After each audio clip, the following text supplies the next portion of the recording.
Çetili çerkeli yaylakları var.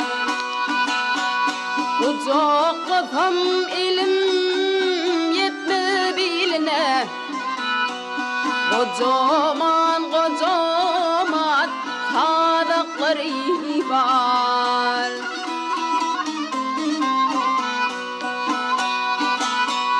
Güzeyleri vardır yasıl kıyaklı, çopanları vardır eğri tayaklı,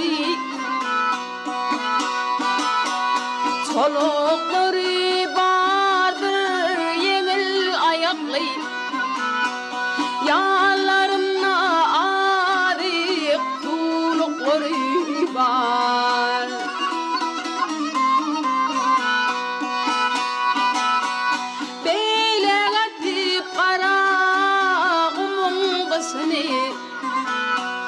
Yazlık vakti görsün çopan kuşunu,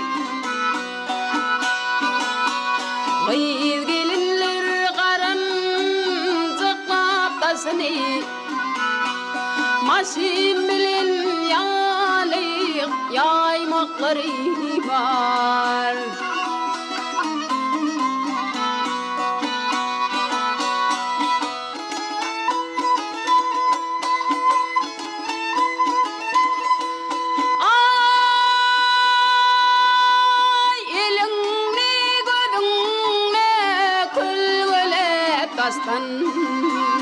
Ceyhun tarafına teretin koştun,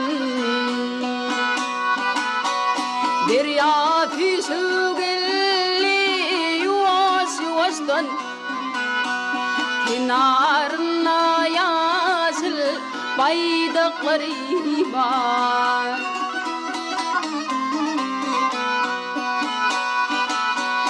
Derya füsü